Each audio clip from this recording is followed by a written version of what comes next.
If you've ever been to therapy and you've thought, I understand why this thing happened to me, but I still feel broken inside, this is because you can't logic your way out of trauma. And this is because the memories of your trauma lives in your body.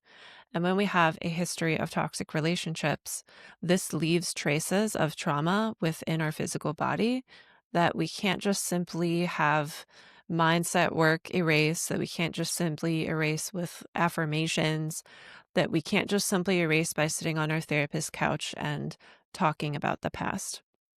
So today I want to dive into talking a bit about how we can go deeper than just talking and kind of going past just talking about our problems and going past the whole belief work, affirmation, mindset work, logic-y kind of route. This is day 2 of my Coming Home to Body series that I am hosting across the next couple of days to help ambitious women like you guide your way back to your body so that you can feel confident, radiant, and worthy of healthy love. Welcome to Worthy of Love, the podcast for ambitious, self-aware women who desire to deeply connect to healthy love. Whether you're single or in a relationship already, this show is here to help you slow down, reconnect with your body, and to help you realize that you are capable and worthy of cultivating and maintaining healthy love, even if you have a history of toxic relationships. I am your host, Celia Antonio. I'm a certified relationship coach and a certified female sexuality coach, and I am so grateful that you are here. Now let's get into the show.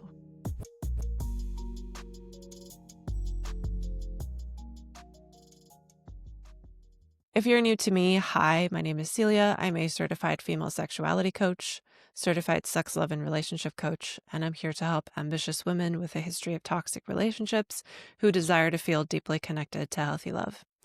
And the thing with relationships as well and how they leave toxic traces in our body, first of all, it's not just our romantic relationships that are leaving traces in our body. It's also our relationships in the past with our body and with food and with work and the decisions we made because we had a toxic relationship with those things. Those decisions and those experiences, our body lived through all of that.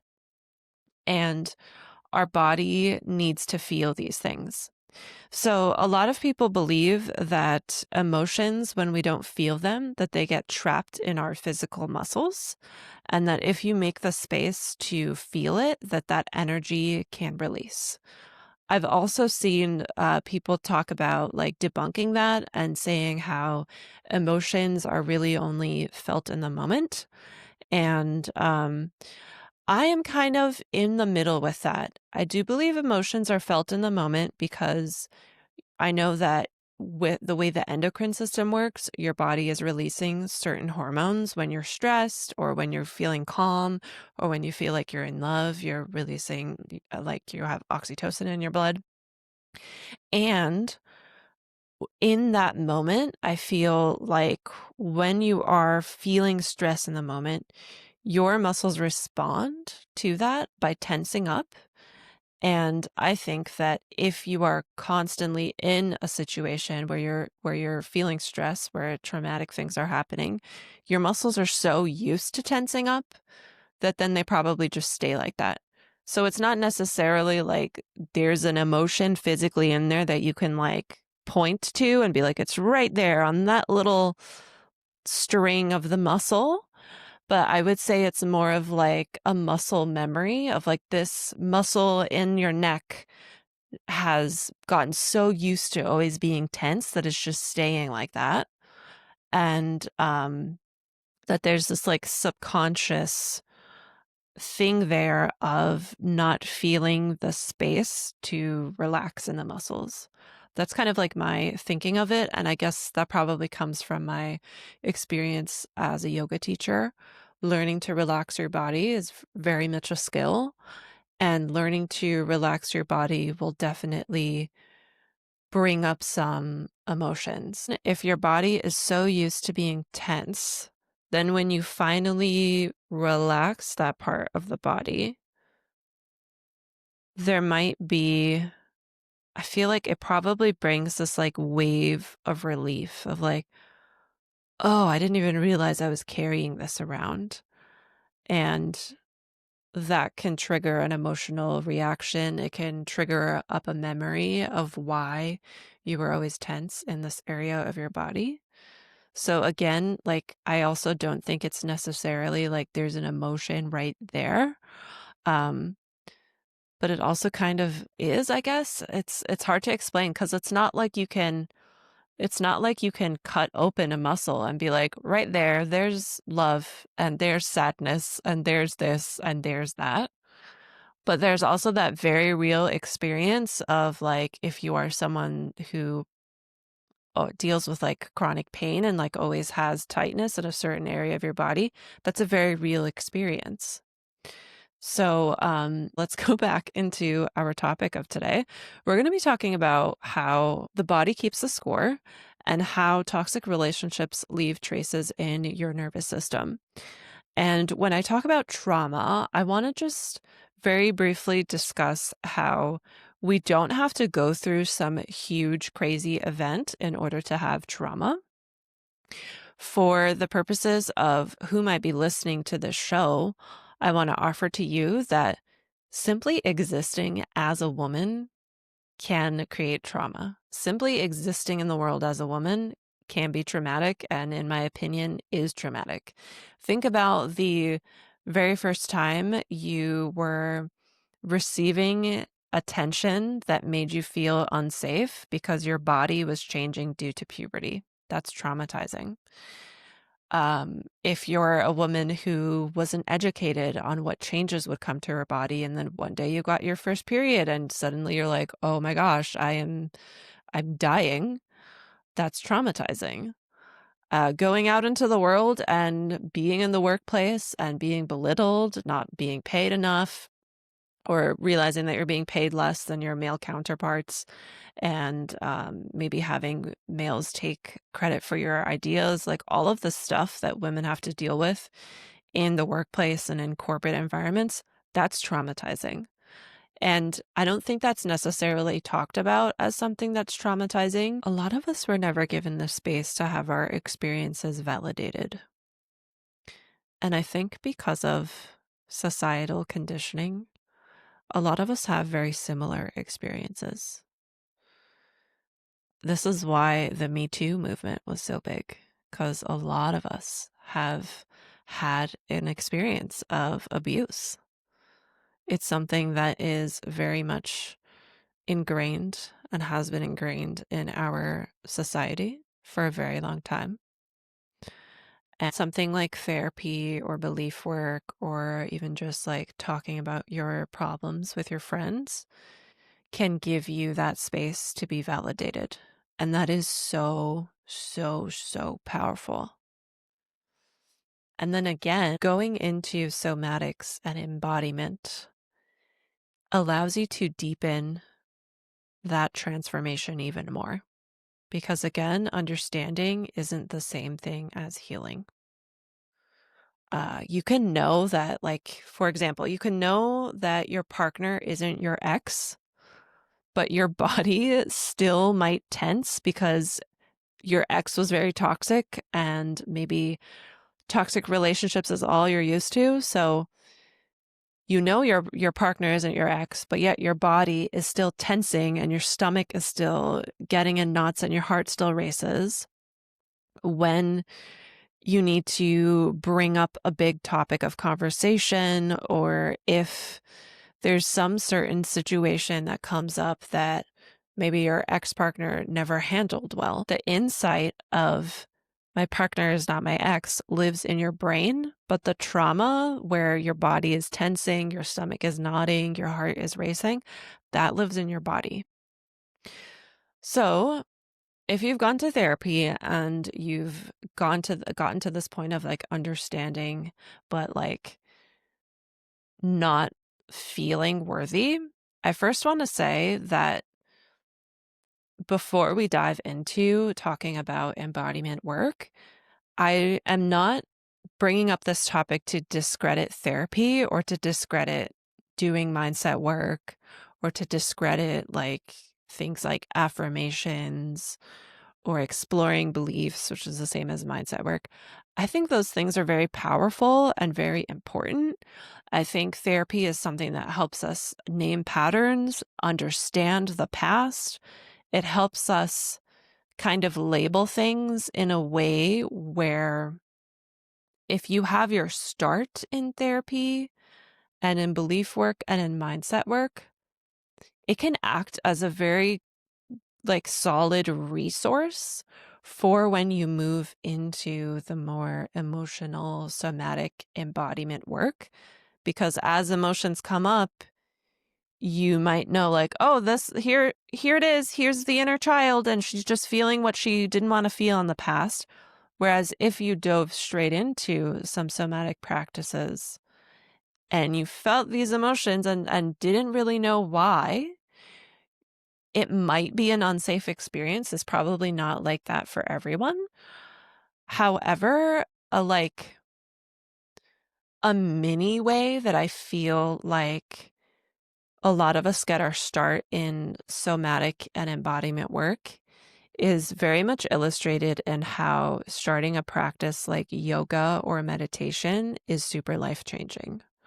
I remember for me, when I started my yoga practice, it got me to the point where I could no longer not listen to my inner voice, and I had to end the toxic relationship I was in. I had to quit my job. I had to do all of these things because I was at a point where I was I can no longer contort and people please and pretend I'm okay, because I'm not.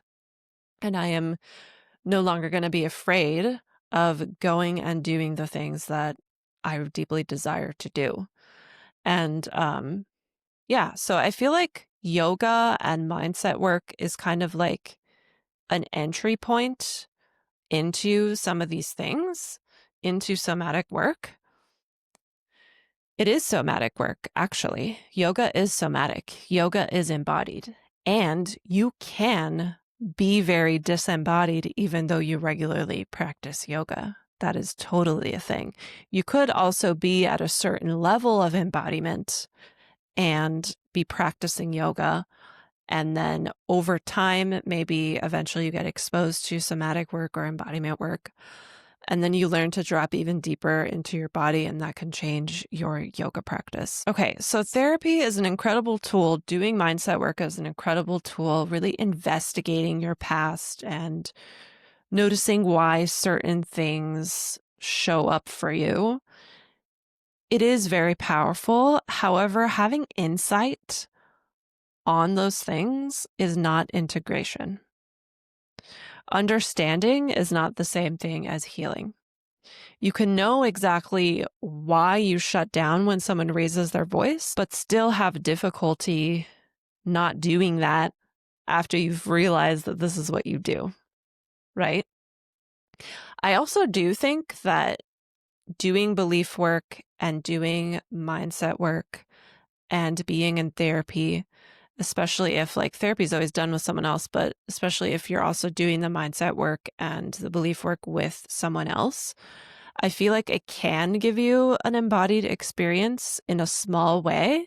And what I mean by that is when you are sitting on that therapist couch and you feel safe enough to fall apart on that couch and to talk about all the things, and your therapist is able to hold safe space for you. If you came from a family where it was not normalized to talk about not being okay, where it was instead normalized to put on a smile and pretend like everything was honky-dory, awesome sauce, then having that experience of talking to a therapist and it being safe can give you a somatic experience of, wow, it's okay. It's okay to talk about this. It's okay to address this. Same thing with if you're doing belief work or mindset work with a coach, speaking certain things out loud and realizing oh, this is what I believe. This is a belief that I've been carrying around that's been limiting my life. Speaking that out loud in the space where you're being witnessed by another person can give you the somatic experience of oh, it's okay to admit that I am not perfect. And I think for women, perfectionism is such a big thing that we all come up against at one point or another because we're very much socialized to be perfect. We're socialized to be quote unquote good girls. We're socialized to be able to do it all and to not really get like appreciated for it, but be fine with it somehow. So, this is a lot of talking. So, let's just take a moment to take a quick breath. Breathing out all of your air and then taking a slow, gentle, deep breath in. And then a slow, gentle, deep breath out. Noticing how that one deep breath felt. And then at your own pace, breathing out again if you can. Then taking a slow, gentle, deep breath in. And a slow, gentle, deep breath out. And then just breathing naturally, noticing one more time. How did that one deep breath make your body feel?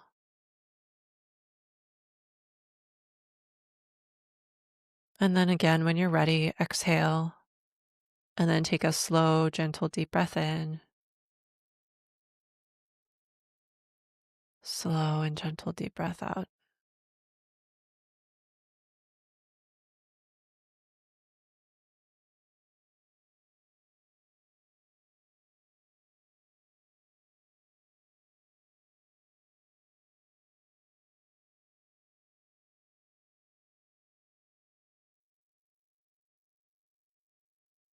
This book called The Body Keeps the Score.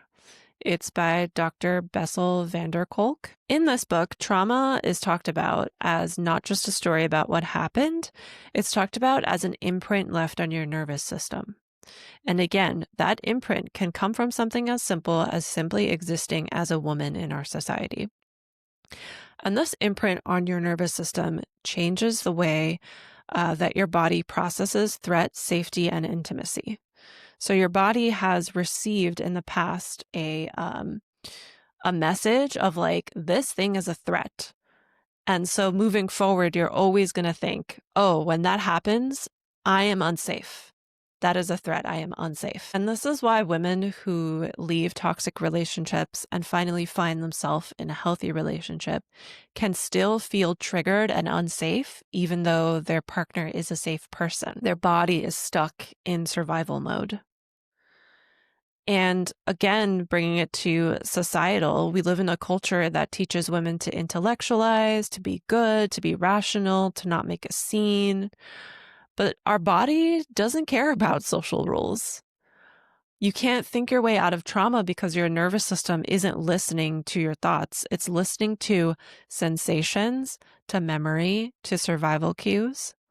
I also think that, and this is just, my opinion, I'm not a scientist or anything, but I think that these sensations, survival cues, like all of the like somatic parts of input that our body receives is what creates thoughts. And that is why I think going into embodiment work and somatic work is the deeper layer behind things like talk therapy and belief work. And my own theory about this, again, it's not tested or anything, is that when we're born, we are not yet speaking in words and, thinking in words. We haven't learned language yet, but we are very much a human being having an experience. And the experience that we're having is purely somatic. We are getting input from our sense of sight, our sense of smell, our sense of hearing, our sense of touch, like all of the sights, all of the senses are giving us input. And that is shaping our experience. It's shaping our experience of how we are feeling in our bodies. So with somatic and body-based practices, they give your nervous system a chance to learn that you're safe now, that you belong here, that love doesn't have to hurt. And that's where the real healing really starts to happen. When trauma happens in relationships, it fragments you, it fragments yourself.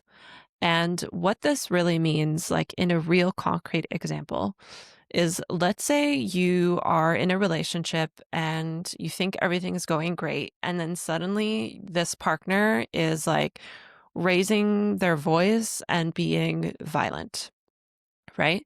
Depending on your own past, let's say because you're in a relationship with this partner, it's most likely that having someone who first presents as very nice and then turns out to not be nice, that it's very likely that this person very closely resembles one of your caretakers.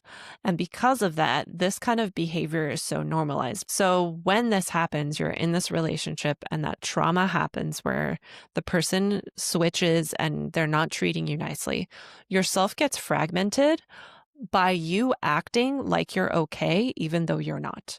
So you are no longer whole because you are no longer being truthful about what it is you're truly experiencing. And so yourself is fragmented into this part of like, there's a part of you that knows you're suffering, but then there's this other part of you that is performing in certain ways, saying certain things, doing certain things in order to keep this partner around, in order to pretend like everything is okay. And this isn't your fault, and it's much bigger than just who your caretakers were. It also has a huge part to do with the societal conditioning that women unfortunately receive. We are taught to be good girls. We are taught to act perfect. We are taught to caretake. We are taught to be the ones to hold everything together when chaos is happening. And this can lead us into situations where we self-abandon. And when things like this happened, it is believed that these traumas aren't just memories in our mind that we might replay. They are also sensations and feelings in your physical body.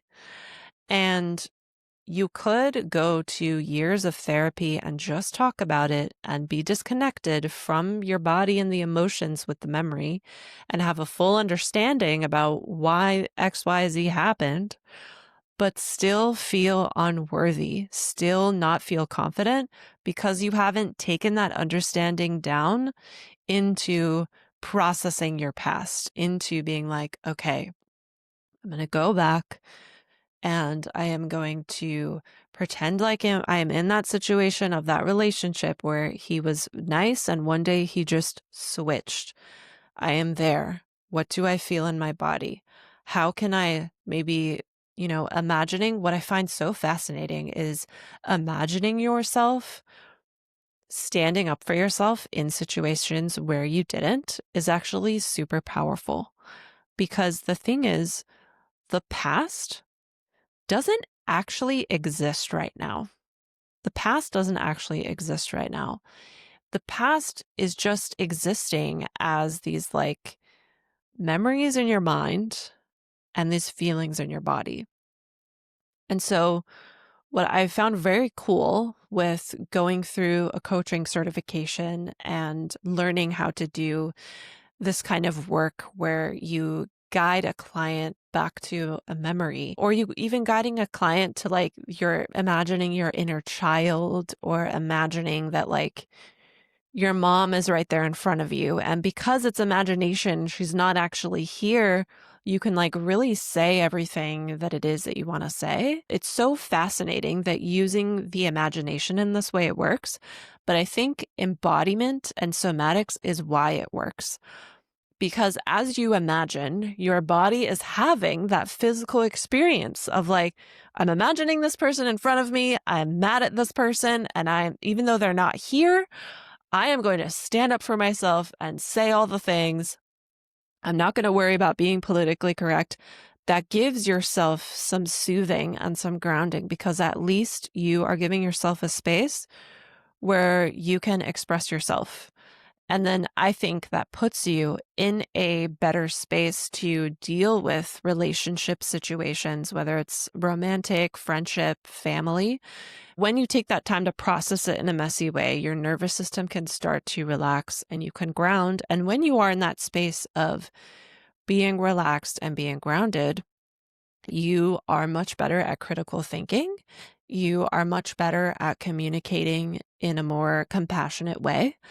And you are better equipped to show up to a relationship that might have a little bit of tension in it at the moment, and that might be working through something at the moment or dealing with a big conversation at the moment, because you are not bringing and projecting all of your trauma onto that person.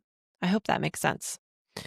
So, to get back to our topic, the way toxic relationships can show up as trauma in your nervous system and in your body are things like hypervigilance, which is always scanning for danger, things like always being stuck in fight, flight, freeze, or fawn, things like shutting down whenever there's a fight or a difficult conversation, or if someone disagrees with you, or if someone is upset, or if someone says something that you don't necessarily agree with and shutting down. Numbness. It can also show up as numbness. It can also show up as feeling unworthy, ashamed, or like love is dangerous. And I just want to normalize that all of these things don't actually mean you're broken. I know that we like to tend to think that they mean we're broken. I remember for me, I used to always have such a struggle if someone ever raised their voice. And it's happened to me where I've been in like professional settings when I used to work 9 to 5, and like a business person is just like angry, screaming about something. And because of my own trauma that I didn't know about at the time, I couldn't be okay with that. And I would just like start crying. Like that was one of my things. And I would always think like, oh, why can't I just be normal like everyone else? Like I'm so broken. What's wrong with me? But there's nothing wrong with you if you have any of these symptoms: hypervigilance, shutting down, numbness, any of the things that we talked about. These are actually signs that your nervous system is doing its job, because these are survival strategies. These strategies kept you safe at one time when you were maybe younger and more vulnerable. The problem is they didn't get the memo that it was time for a software update. You know, your life is different now. They didn't get the memo that like you're safe now, you belong, like it's okay. They don't update themselves when you meet someone that is safe and able to have a healthy relationship. It still lives within you. So this is why somatic practices matter. This is why we need to make that time to pause and to feel and to indulge in touch and to notice our breath, to move our bodies, to meditate and observe our thoughts and observe our inner world and what sensations might pop up when we have certain thoughts, or what certain sensations lead to certain thoughts. It's definitely like a loop that feeds into each other. The body needs to learn safety again, not from a textbook or from a conversation. It needs to have a felt experience. And this is why my signature program, Heart Magic, is all about having that felt experience of feeling safe in your body, feeling safe in sensuality, and feeling safe in self-love. Heart Magic is my sensual self-love program, and it is a program that teaches breast massage to women. And it's not only teaching breast massage, it's a course to help you integrate breast massage as a regular self-care and self-love practice.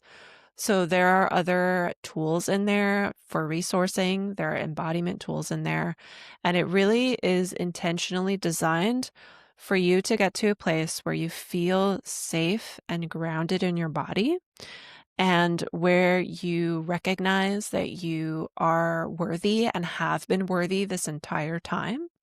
And then from there, it's going to help you have so much confidence in a way where you're not faking it. You're not faking it until you make it. It's confidence that just bubbles up in abundance because you are so grounded and in a place where you have radical acceptance for your body. So that is Heart Magic. I originally launched it in 2022, and then it has been updated since then because since 2022, I've gotten a few certifications. We are starting with the live round on Tuesday, October 21st, on the day of the full moon. We're going to have our opening call then, and we're going to have calls for about 3 months. If you click the link to Heart Magic below, you can see the call schedule. And if you'd like to join, you will get access to the course before our live calls start. So feel free to join now and you can get a little bit of a head start and look at what's inside there. I hope to see some of you in there. Now, because we talked about the nervous system today, I wanted to let you know that next week I'm going to be dropping a couple of guest episodes where I have 2 guests who are more well-versed about the nervous system than I am. And you're going to learn about nervous system regulation, and you're going to learn about all things nervous system. So stay tuned for that. Make sure you're following the show. Make sure you're subscribed, and I will see you in the next episodes. Bye.